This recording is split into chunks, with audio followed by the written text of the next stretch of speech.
ಮುಖ್ಯಮಂತ್ರಿಗಳು ಮತ್ತೊಮ್ಮೆ ಈ ನವೆಂಬರ್ ಕ್ರಾಂತಿ ಅಂತ ಮಾತಾಡ್ತಾ ಇದ್ದಾರಲ್ಲ, ಇದು ಕ್ರಾಂತಿ ಅಲ್ಲ, ಬರೀ ಭ್ರಾಂತಿ. ಇವರಿಗೆ ಭ್ರಾಂತಲ್ಲಿ ತೇಲಾಡ್ತಾ ಇದ್ದಾರೆ ಇವರು. ಬಿಹಾರ ಚುನಾವಣೆ ಫಲಿತಾಂಶ ಇದೆಯಲ್ಲ, ಆ ಚುನಾವಣಾ ಫಲಿತಾಂಶ ಏನಾದರೂ ಆಗಿರಲಿ, ಅದಕ್ಕೂ ರಾಜ್ಯಕ್ಕೂ ಸಂಬಂಧವೇ ಇಲ್ಲ. ಆ ಚುನಾವಣೆಯ ಫಲಿತಾಂಶ ರಾಜ್ಯದ ಮೇಲೆ ಯಾವ ತರಹದ ಪರಿಣಾಮವನ್ನು ಕೂಡ ಬೀರೋದೇ ಇಲ್ಲ. ಯಾಕೆ ಇದನ್ನು ತಾಳೆ ಮಾಡ್ತಾ ಇದ್ದೀರಾ? ಬಿಹಾರ ಚುನಾವಣಾ ಫಲಿತಾಂಶಕ್ಕೂ ರಾಜ್ಯಕ್ಕೂ ಸಂಬಂಧನೇ ಇಲ್ಲ ಅಂತ ಹೇಳಿ ಮುಖ್ಯಮಂತ್ರಿ ಸಿದ್ದರಾಮಯ್ಯ ಅವರು ಮೈಸೂರಲ್ಲಿ ಹೇಳಿದ್ದಾರೆ.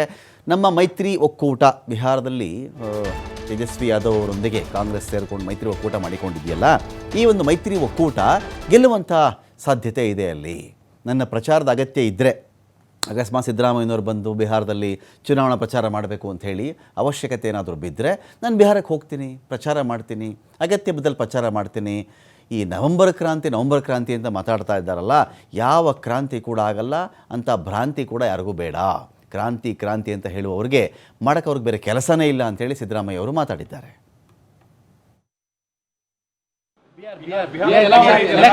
ನಾವು ಈ ಸಾರಿ ಗೆಲ್ತೀವಿ. ಇಂಡಿಯಾ ಬ್ಲ್ಯಾಕು ಈ ಸಾರಿ ಜನ ಬದಲಾವಣೆ ಬಯಸ್ತಾ ಇದ್ದಾರೆ.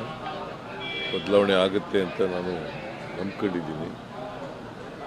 ಜನರು ಕೂಡ ರಾಹುಲ್ ಗಾಂಧಿಯವರು ಪಾದಯಾತ್ರೆ ಮಾಡಿದ್ರಲ್ಲ, ಒಳ್ಳೆ ರೆಸ್ಪಾನ್ಸ್ ಇತ್ತು, ಓವರ್ವೆಲ್ಮಿಂಗ್ ರೆಸ್ಪಾನ್ಸ್. ಅದರಿಂದ ಬಿಹಾರ್ನಲ್ಲಿ ಗೆಲ್ಬೋದು ಅಂತೇಳಿ ಈ ಸರ್ ಅನ್ಕೊಂಡಿದ್ದೀವಿ.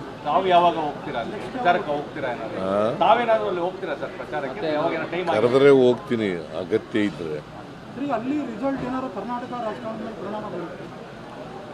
ಯಾವ ರಾಜ್ಯದ ಮೇಲೆ ಪರಿಣಾಮ ಬೀರುತ್ತೆ.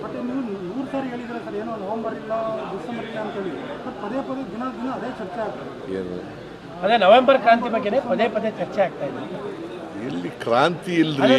ಕ್ರಾಂತಿ ಅಂದ್ರೆ ಏನು ನೋಡ್ರಿ, ಸುಮ್ಮನೆ ನೀವು ಕೇಳ್ತೀರಿ, ಅವ್ರಿಗೂ ಕೆಲಸ ಇಲ್ಲ. ಕ್ರಾಂತಿ ಆಗುತ್ತೆ, ಕ್ರಾಂತಿನೂ ಆಗಲ್ಲ, ಭ್ರಾಂತಿನೂ ಆಗಲ್ಲ.